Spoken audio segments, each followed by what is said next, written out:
오늘은 성도의 영적 무장 마지막 단계인 성령의 검을 갖는 것에 대해서 우리가 함께 나누도록 하시겠습니다. 여기 성령의 검이 뭐냐를 이제 오늘 본문에는요 분명하게 밝혀놓고 있습니다.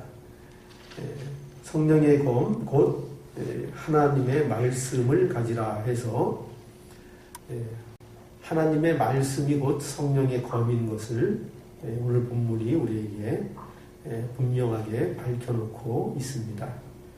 그러니까 이 문제에 대해서는 의견이 있을 수 없는 거죠.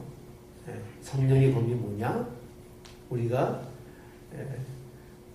우리의 영적인 전투에 있어서 우리가 지녀야 될 어떻게 보면 유일한 공격 무기일 수도 있고, 그렇지만 공격 무기로만 사용하는 것이 아니라 또 그것을 방어용으로도 사용할 수 있는 검이 뭐냐, 성령의 검이 뭐냐, 하나님의 말씀이다, 이렇게 우리에게 가르쳐 주십니다.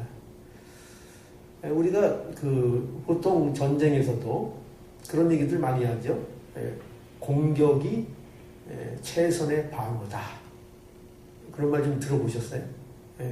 무조건 막는 것도 중요하지만 공격을 하면 그 공격 자체가 우리가 할 수 있는 어떻게 보면 최상의 방어일 수 있다. 이렇게 얘기하는 거죠.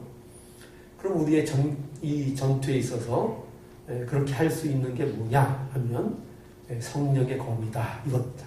그리고 그 성령의 검은 다른 것이 아니고 하나님의 말씀이다, 이렇게 분명하게 우리에게 가르쳐 줍니다.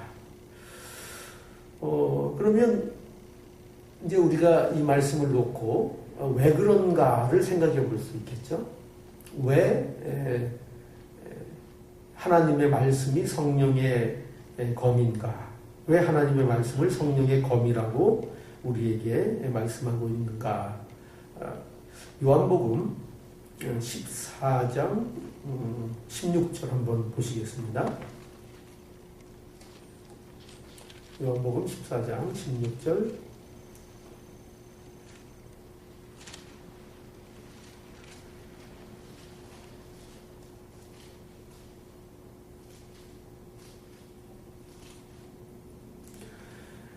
내가 아버지께 구하였으니 그가 또 다른 보혜사를 너희에게 주사 영원토록 너희와 함께 있게 하시리니 저는 진리의 영이라. 세상은 능히 저를 받지 못하였으나 이는 저를 보지도 못하고 알지도 못함이라.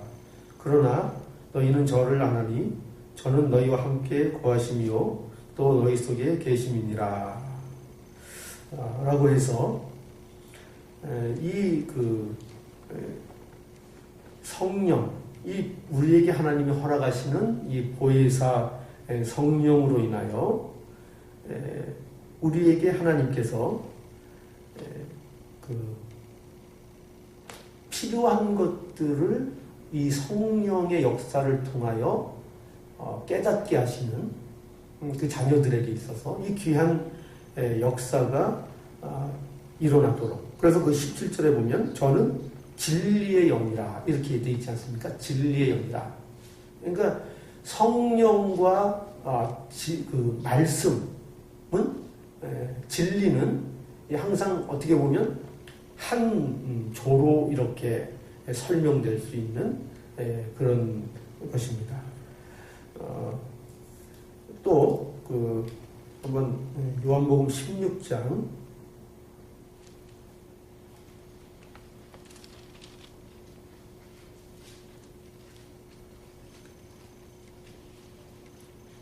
요한복음 16장 13절 한번 보실까요? 요한복음 16장 13절. 그러나 진리의 성령이 오시면 그가 너희를 모든 진리 가운데로 인도하시리니 그가 자의로 말하지 않고 오직 듣는 것을 말하시며 장래일을 너희에게 알리시리라 라고 해서 여기 보면 진리의 성령이 오시면 그가 너희를 모든 진리 가운데로 인도하시리라 이렇게 말씀하고 있죠.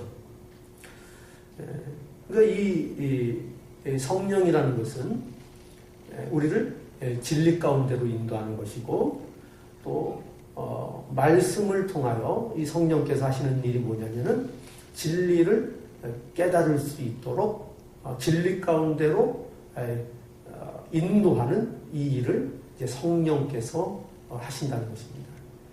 그래서 이 하나님의 말씀과 성령이 함께 일하시는 거죠.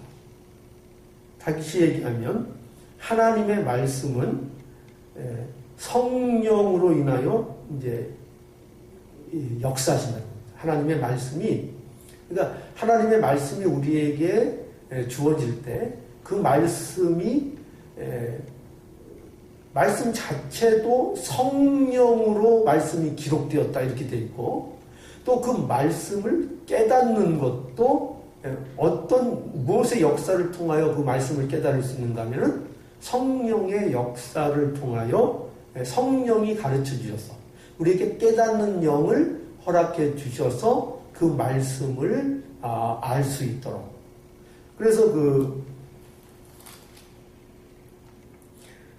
요한복음 16장 다시 한번 볼까요? 7절부터 우리 한번 보겠습니다. 7절 요한복음 16장 7절 그러나 내가 너희에게 실상을 말하노니 내가 떠나가는 것이 너희에게 유익이라 내가 떠나가지 아니하면 보혜사가 너희에게로 오시지 아니할 것이요 가면 내가 그를 너희에게로 보내리니 자 지금 보혜사 성령에 대한 약속이시죠. 근데 그가 와서 뭘 할 것이냐 그 성령이 하는 일이 뭐냐 8절 보세요. 그가 와서 죄에 대하여 의에 대하여 심판에 대하여 세상을 책망하시리라. 무엇을 통하여겠죠? 하나님의 말씀을 통하여. 그러니까 이 성령의 역사하심은 하나님의 말씀의 역사하시고 또 그 하나님의 말씀을 통하여 성령의 역사가 이루어난다고 이제 성령이 우리에게 증언하고 있는 것입니다. 그러니까 말씀에 쉽게 얘기하면 말씀이 있는 곳에는 하나님의 말씀이 있는 곳에는 반드시 하나님의 성령의 역사가 함께할 것이고 또 성령이 인도하는 곳에는 하나님의 말씀을 깨닫는 역사가 또한 항상 있을 것이다. 이렇게 우리에게 말씀하고 있죠. 그러니까 이 성령과 말씀이 이렇게 서로 어느 한쪽이 부인되어도 이거는 성립할 수가 없는 거죠. 말씀과 성령이라는 거죠. 자, 그러니까 오늘 본문 보세요. 오늘 본문에 이 성령의 검, 그것이 곧 하나님의 말씀이라는 것이, 그러니까 그것이 이해가 되는 것입니다. 그렇죠? 성령의 검, 그렇기 때문에 그것이 뭐냐? 하나님의 말씀이 곧 성령의 검이라고 말씀하고 있는 것입니다. 그래서 우리가 이 성령의 검을 가져야 되는데요. 이 성령의 검, 곧 하나님의 말씀을 가져야 하는 이유가 어디 있느냐 할 때 그것이 우리가 지금 이 말씀을 통해서 보는 바와 같이 우리가 싸우는 싸움이 영적인 싸움인데 그 영적인 싸움의 싸움거리가 뭐냐 할 때 그것이 바로 진리의 싸움이기 때문에 그렇다는 겁니다. 진리. 그렇기 때문에 우리가 하나님의 말씀, 이 성령의 검을 가져야 한다라고 말씀하고 있죠. 여러분, 마귀가 여러 가지로 우리 이제 공격하는 것을 이 말씀 속에서 우리가 배우고 있죠. 근데 마귀가 또 우리를 공격하는 거에 있어서 어떤 것을 공격하는가 하면 바로 이 모양이에요. 진리를 뺏으려고 한다는 거예요. 하나님의 말씀을 우리가 하나님의 말씀으로 바로 신뢰하지 못하고 그 진리를 가지고 뭐랄까요? 든든히 서지 못하게 하는 그 싸움을 이제 마귀가 성도들에게 건다는 거죠. 그래서 진리를 흔드는 싸움. 이것이 바로 마귀가 우리를 공격하는 중요한 싸움거리라는 것입니다. 그래서 여러분, 마귀를 거짓의 압이라 이렇게 얘기하는 것이고, 그 왜 그런가 하면은 진리를 빼앗으려고 하기 때문에 그런 거예요. 그죠? 참인 것을. 하나님이 참되신 하나님 아닙니까? 진리의 하나님이시잖아요. 그래서 진리를 빼앗으려고 유혹하고 흔들고 하는 것이 마귀의 가장 큰 특징이고 공격이기 때문에 바로 이러한 마귀를 거짓의 압이라고 하는 것이고, 이 공격과 이 공격에 맞서 싸울 수 있는 무기를 성령의 검, 곧 하나님의 말씀이다. 이렇게 하는 것입니다. 자, 이 마귀의 공격이 어떻게 이루어지는가? 우리 한번 볼까요? 그것은 우리가 잘 아는 대로 가장 쉽게 이해할 수 있는 창세기 3장에부터 우리에게 증거되고 있죠. 창세기 3장 한번 가봅시다.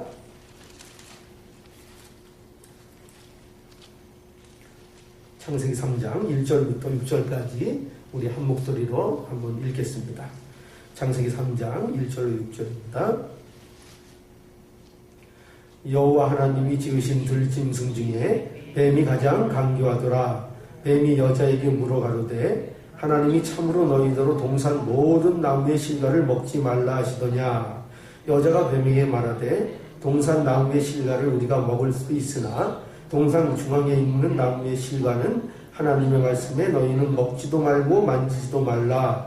너희가 죽을까 하노라 하셨느니라. 뱀이 여자에게 이르되 너희가 결코 죽지 아니하리라. 너희가 그것을 먹는 날에는 너희 눈이 밝아 하느님같이 되어 선악을 알 줄을 하나님이 아심이니라.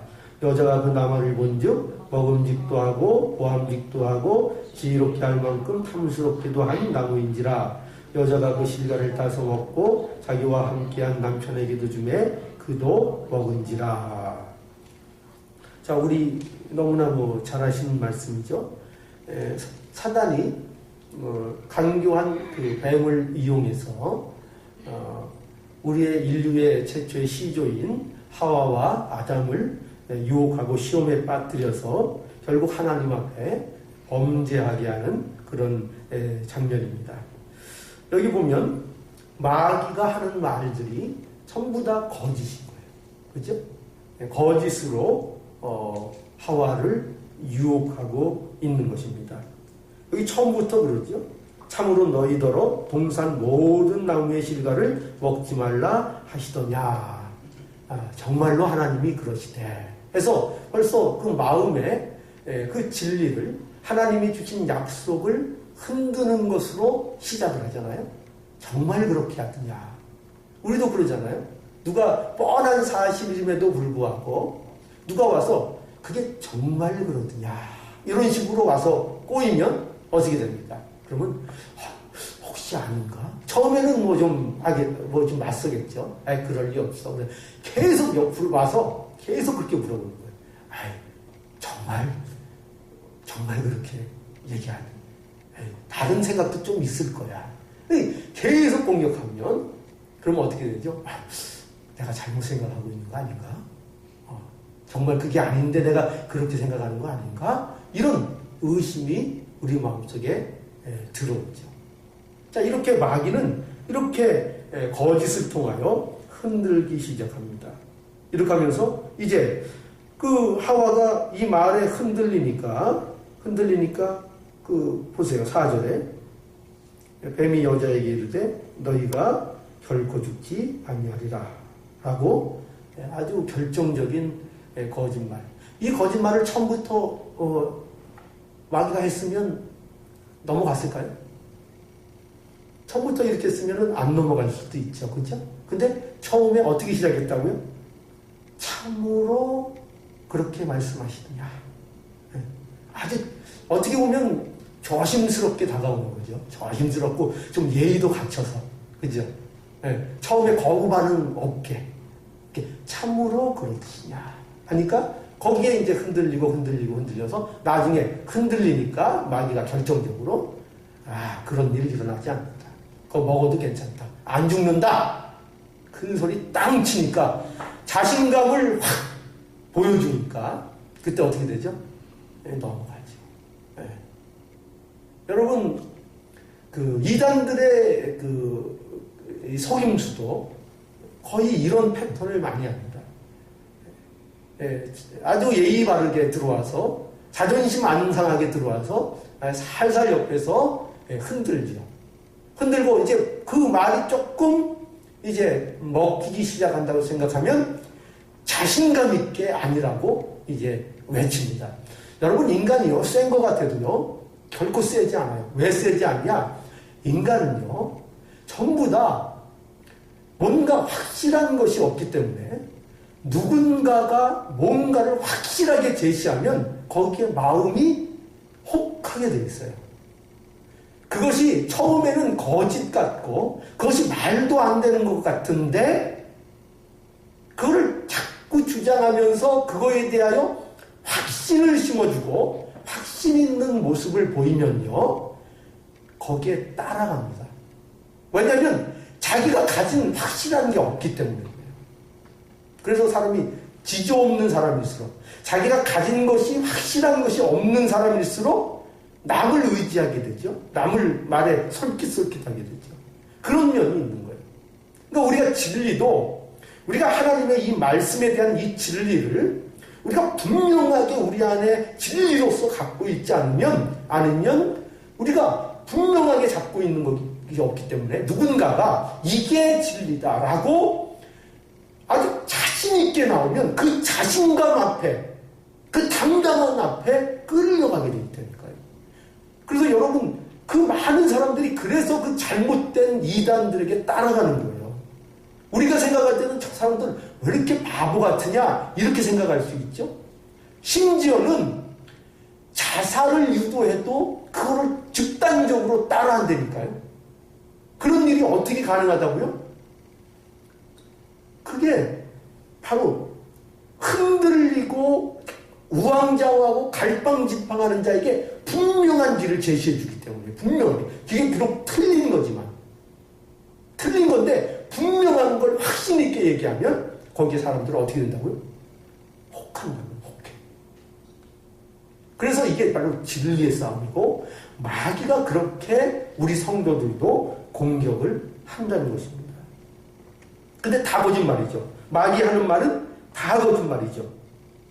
다 거짓말. 마귀가 하와에게 너 이거 하나님이 왜 못 따먹게 하는 줄 아느냐? 그러면 그거 따먹고 넌 하나님처럼 네가 될까 봐 하나님이 그거 막으려고 그런 거야. 그러면 어떻게 했어요? 마음. 그 마음에 네.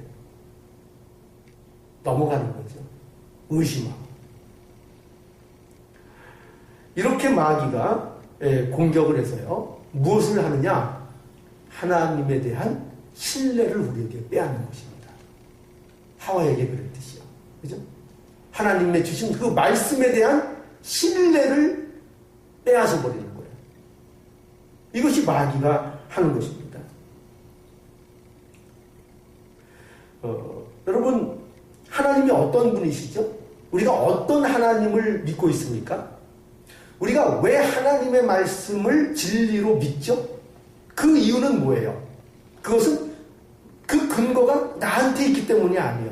내가 그 말씀을 진리로 받아들일 만한 자라서 그렇게 하는 게 아니고, 하나님의 말씀을 우리가 믿는 것은 하나님이 어떤 분인가를 우리가 믿기 때문이에요. 그렇죠? 아니, 생각해 보세요. 우리가 누구의 말을 믿을 수 있느냐 없느냐는 무엇에 따르려 있는 거예요? 그 사람, 그 말을 하는 사람이 어떤 사람이냐에 딸려 있는 거 아니에요? 그렇지 않아요? 아니, 사기꾼이 하는 얘기하고, 정말 그 신실한 사람이 하는 얘기하고, 어느 말을 우리가 더 신뢰할 수 있어요? 그 말을 신뢰하는 것은 이 사람은 믿을 만한 사람이고, 이 사람은 믿지 못할 만한 사람이기 때문에 그 차이가 있는 거 아니에요? 그러니까 우리가 하나님의 말씀을 신뢰하고 그 말씀 위에 설 수 있는 것은 다른 데 원인이 있는 게 아니라 하나님이 어떤 분이신가에 우리의 그 믿음이 딸려 있는 거예요. 그렇게 않겠어요? 그걸 우리가 알기 때문에. 그래서 보세요. 성경이 우리에게 말씀하시는 하나님은 어떤 하나님이시죠? 하나님은 거짓말을 하실 수 있습니까? 없습니까? 하나님 거짓말 하실 수 있어요? 없어요? 거짓말을 하나님은 하실 수 없죠. 하나님이 맹세를 하시면 그 맹세를 하나님이 어떻게 하십니까? 반드시 하나님께서 이루시죠. 그죠? 그리고 하나님께서는 하나님이 계획하신 뜻을 바꾸실 수 있습니까? 없습니까? 바꾸시지 않아요. 왜요? 하나님의 계획은 처음부터 완벽하니까요. 그것은 부족한 것이 없으니까요. 실패되지 않으니까요. 그러니까 하나님의 계획은 바꿔지지 않아요.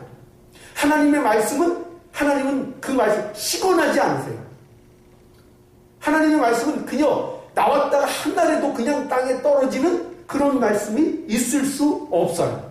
이것이 성경에서 얘기하는 하나님이에요. 바로 이 하나님을 믿고 신뢰하고 그 하나님이 주신 말씀을 믿는 것이 바로 성령의 검을 갖는 거죠. 그래서 성령의 검, 하나님의 말씀을 가지라. 이렇게 말씀하고 있는 것입니다. 그래서 이러한 하나님에 대한 신뢰를 영혼에 닫히라. 이렇게도 표현하는 거예요. 영혼에 닫히다. 여러분, 배가요, 그 닻을 딱 내리고 있으면 파도가 쳐도, 그죠? 바람이 불어도 그 닻으로 인하여 배가 밀리거나 떠내려가지가 않잖아요. 그와 마찬가지로 우리의 영혼의 덫이 뭐냐? 하나님에 대한 신뢰란 말이에요. 그 신뢰는 하나님의 말씀을 붙잡고 믿는 것으로 나타나는 것입니다. 바로 이것이, 이거. 이 성령의 검을 우리가 가져야 한다라는 것입니다. 왜? 마귀는 이 신뢰를 흔들려고 하기 때문에. 그리고 이것을 빼앗는 것이 마귀의 공격이라는 것을 우리에게 말씀하고 있는 것입니다. 그래서요, 이 성령의 검을 가지는 것은, 하나님의 말씀을 우리가 가지는 것은 이렇게 우리가 우리의 삶 속에서 나타나야 됩니다. 어떻게 하는 것이 성령의 검을 가지는 것이냐 하면, 먼저 영적인 각성을 우리가 받아야 된다는 것입니다. 영적인 각성. 이게 무슨 말인가 하면, 우리가 하나님의 말씀이 뭐냐 할 때, 하나님의 말씀은 살았고 운동력이 있어 좌우의 날선 어떤 검보다 예리하고 혼과 영과 및 관절과 골수를 찔러 쪼개기까지 한다라고 말씀하고 있죠. 이게 하나님의 말씀이 어떤 말씀이냐라는 것을 검에 비유하고 있잖아요. 그죠? 검. 어떤 검이냐? 하나님의 말씀은 살았고 운동력이 있다. 생명력이 있다. 거기는 성령이 역사한다는 거죠. 그래서 그 말씀이 어떻게 우리 안에 먼저 역사하는가 하면은 마치 칼과 같이 우리의 모든 우리 자신들의 심령, 골수, 관절, 혼과 영 이런 모든 것을 마치 그 의사가 이렇게 인체를 해부하듯이 이렇게 해부하는 그런 예리한 칼이 된다는 거예요. 하나님의 말씀입니다. 하나님의 말씀. 그래서 성령의 검을 통하여 먼저 뭘 해야 되냐? 뭐가 성령의 검을 우리가 갖는 거냐 하면 이렇게 말씀을 통해서 우리 자신을 이렇게 자세히 말씀을 통하여 살피고 관찰하고 하나님의 뜻을 우리가 찾는 이러한 것이 바로 성령의 검을 우리가 먼저 갖는 것이라 얘기할 수 있고요. 그 다음에 이 성령의 검을 갖는 것은 결국 말씀으로 하나님의 말씀으로 거짓과 싸우는 것이죠. 그러니까 이 싸움은 우리가 잘 아는 대로 표현대로 반석 위에 집을 짓는 것이라고 얘기할 수 있는 것입니다. 자, 마귀는 우리에게 이 진리 대신 무엇 위에 그 집을 세우게 만들죠? 거짓. 거짓 위에 집을 세우도록 마귀가 만든 것입니다. 그 진리를 흔들어서요. 그래서 이 싸움을 해서 우리는 하나님의 말씀을 신뢰함으로 우리의 삶 속에서 하나님의 말씀으로 우리의 신앙을 쌓아나가는 것. 그 말씀 위에 사는 것, 이것을 바로 성령의 검, 하나님의 말씀을 가지라라는 말씀이 되는 겁니다. 여러분, 우리가 자칫 잘못하면요, 이 진리에 의해 싸지 않고 마귀의 유혹에 넘어가서 거짓된 것 위에 집을 지을 수 있기 때문이에요. 자, 여러분 보세요. 우리 아는 비유 중에 뭐가 있죠? 반석 위에 집을 짓는 것이 있고 모래 위에 집을 짓는 것이 있죠. 그죠? 그 비유 여러분 기억나세요? 반석 위에 집을 지으면 창수가 나고 비가 와도 그것이 든든하고, 모래 위에 집을 지으면 창수가 나고 비가 나면 그 집이 무너져요. 왜냐하면 모래 위에 지었기 때문이죠. 이 말씀은 무슨 말씀인가 하면, 이 차이, 이 집의 차이는 여러분 어디에 차이가 있는 거예요? 한번 보세요. 어디에 차이가 있죠? 그 집을 짓는 것에 차이가 있나요? 집을 질 때는 전부 다 열심히 질 거예요. 모래 위에 짓는 사람도 집을 질 때에는 열심히 질 것이고, 반석 위에 짓는 사람도 집을 질 때에는 열심히 질 거예요. 근데 뭐 때문에 무너지죠? 이유가 뭐죠? 그 기초가 무엇이냐에 따라 무너지잖아요. 그렇죠? 반석 위에 있는 것은 열심히 지어서 안 무너지고, 모래 위에 지은 것은 똑같이 열심히 지었는데 무너진 거예요. 그러니까 여러분, 열심히 다가 아닌 거예요. 열심으로 지어도 무너질 수 있다는 것을 우리는 배우게 돼요. 어디 위에 지으면요? 모래 위에 지으면요. 그러니까 마귀가 하는 공격은 뭐냐? 우리에게 열심을 뺏는 게 아니라니까요. 마귀는 우리에게 열심을 뺏는 게 아니라 뭘 뺏냐면은 집터를 잘못 잡도록 한단 말이죠. 집터를 먼저. 그래서 열심히 했는데 나중에 알고 보니까 모래 위였던 거예요. 이거를 하나님께서 우리에게 조심하라고 말씀하시고 계시고, 마귀가 이런 식으로 우리를 공격한다는 것을 우리가 알아야 됩니다. 그래서 우리는 반석 위에 반드시 집을 지어야 돼요. 하나님의 말씀 위에, 하나님 말씀의 신실함 위에 우리의 집을 짓는 자가 되어야 우리가 하나님 앞에 나갔을 때에 내가 누구냐 이런 얘기를 우리가 안 듣는다는 거예요. 자, 그 위에 무엇으로 재료를 삼느냐 하는 문제는 반석 위에 지었은 것이 전제될 때 가능해지는 거예요. 그죠? 이제 반석 위일 때는, 우리가 모두 반석 위에 올라가 있을 때는, 그때는 재료가 그때는 이제 문제거리가 되겠죠. 어떤 사람은 금, 은, 보석으로 지을 수 있고, 어떤 사람은 풀, 집 타는 것으로 지어서 나중에 홀랑 다 탈 수 있는 거죠. 그러나 반석은 있는 거죠. 반석 위에는 서 있고. 그러니까 중요한 건 뭐라고? 지금 여기서 강조하는 이 영적 싸움은 뭐라고요? 반석 위에 세우라 이 말이에요. 그게 뭐라고요? 하나님의 말씀이요, 하나님에 대한 전적인 신뢰, 그 위에, 마귀가 그걸 흔든다니까요. 그 위에 우리의 집을 세우라는 거예요. 내가 어떠한가 거기에 세우려고 하지 말고 하나님이 어떤 분인가 라는 것에 우리의 신앙의 집들을 우선적으로 세워 나가야 우리가 든든한 집을 세워 나아갈 수 있다는 것입니다. 이 성령의 검 모두 가지시고 반석의 집을 잘 세워나가는 모든 성도들이 되시기를 간절히 원합니다.